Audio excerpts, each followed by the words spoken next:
Europe 1, 6h47, l'heure d'ouvrir le kiosque de Thomas Soto. Et j'espère, Julie, que Laurent Cabrol ne m'en voudra pas, mais je vous propose ce matin un kiosque très météo. Y aura-t-il une Coupe du Monde à Noël ? On peut se poser la question en regardant la une du Parisien aujourd'hui. Coup de chaud sur le mondial au Qatar. À 9 ans de son coup d'envoi, le problème qui préoccupe le plus la FIFA, c'est le climat. La FIFA qui réalise un peu tardivement qu'au Qatar, figurez-vous qu'il fait très chaud en été. Bah oui, Ouais. Les températures dépassent les 40 degrés. Néné, ancien joueur du PSG qui a été transféré il y a quelques mois à Al Gharafa, raconte « Jouer à cette période de l'année, c'est compliqué pour ne pas dire impossible. C'est pas forcément la chaleur qui pose problème, c'est l'humidité. Tu ne peux pas faire un pas dans la rue sans être trempé. » Alors cette question du climat, elle pose de sérieux problèmes qui font envisager à la FIFA d'organiser pour la première fois de l'histoire cette Coupe du Monde en hiver. C'est du jamais vu.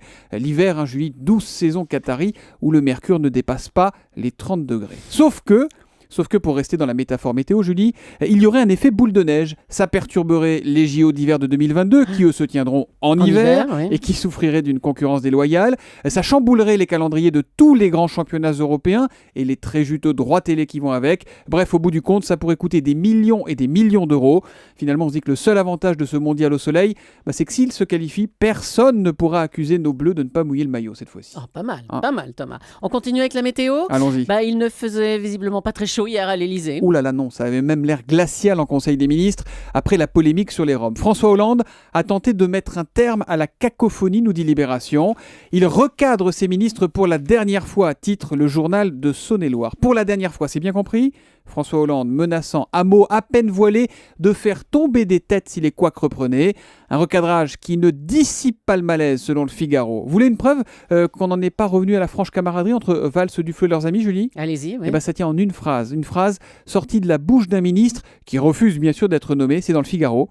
On laisse trop filer Manuel, c'est maintenant qu'il faut s'en débarrasser. En dehors du gouvernement, il n'est rien, pas de troupes, pas d'alliés, pas de courant. Il retourne à Évry. Ça fera peut-être du bruit pendant un mois, mais après, au moins, on aura la paix.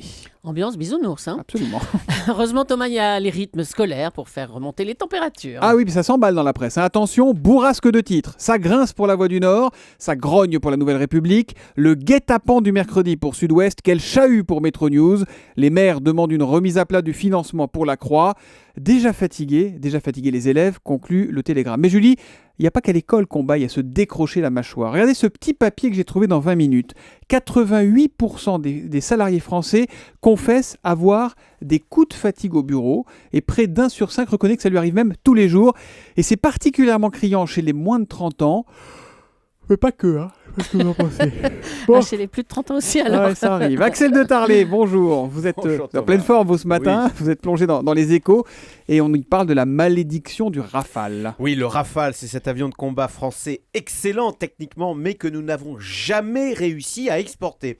Bien là, justement, l'Inde était sur le point de nous en acheter 126 quand patatras. L'homme clé en Inde qui est au centre des négociations, le Joint Secretary, qui s'appelle Arun Kumar Bal, eh bien cet homme est mort hier matin d'une crise cardiaque. Ça, c'est pas de bol. Alors, est-ce que ça veut dire que la commande est annulée pour autant, Axel ? Alors, dans un pays qui est miné par la corruption, en tous les cas, son remplacement pourrait prendre du temps, voire relancer la procédure. Or, en mai prochain, vous avez des élections en Inde, donc peut-être un nouveau gouvernement qui va tout annuler. Non, c'est vraiment la malédiction Rafale, d'autant que ce contrat indien devait justement permettre le maintien des usines de montage du Rafale au-delà de 2016, une fois que l'armée française aura été entièrement équipée. Décidément, quand ça veut pas avec ce Rafale. Axel, on vous retrouve à 7h10, vous nous parlez d'une nouvelle taxe qui fait hurler les patrons. Alors, c'est pour les entreprises, c'est une taxe sur l'EBE, on va voir ce que c'est. Et les patrons disent que ça va tuer l'investissement en France. L'EBE, c'est l'acronyme. Toutes les explications qui vont avec, c'est maintenant dans 20 minutes avec Axel de Tarlet sur Europe 1.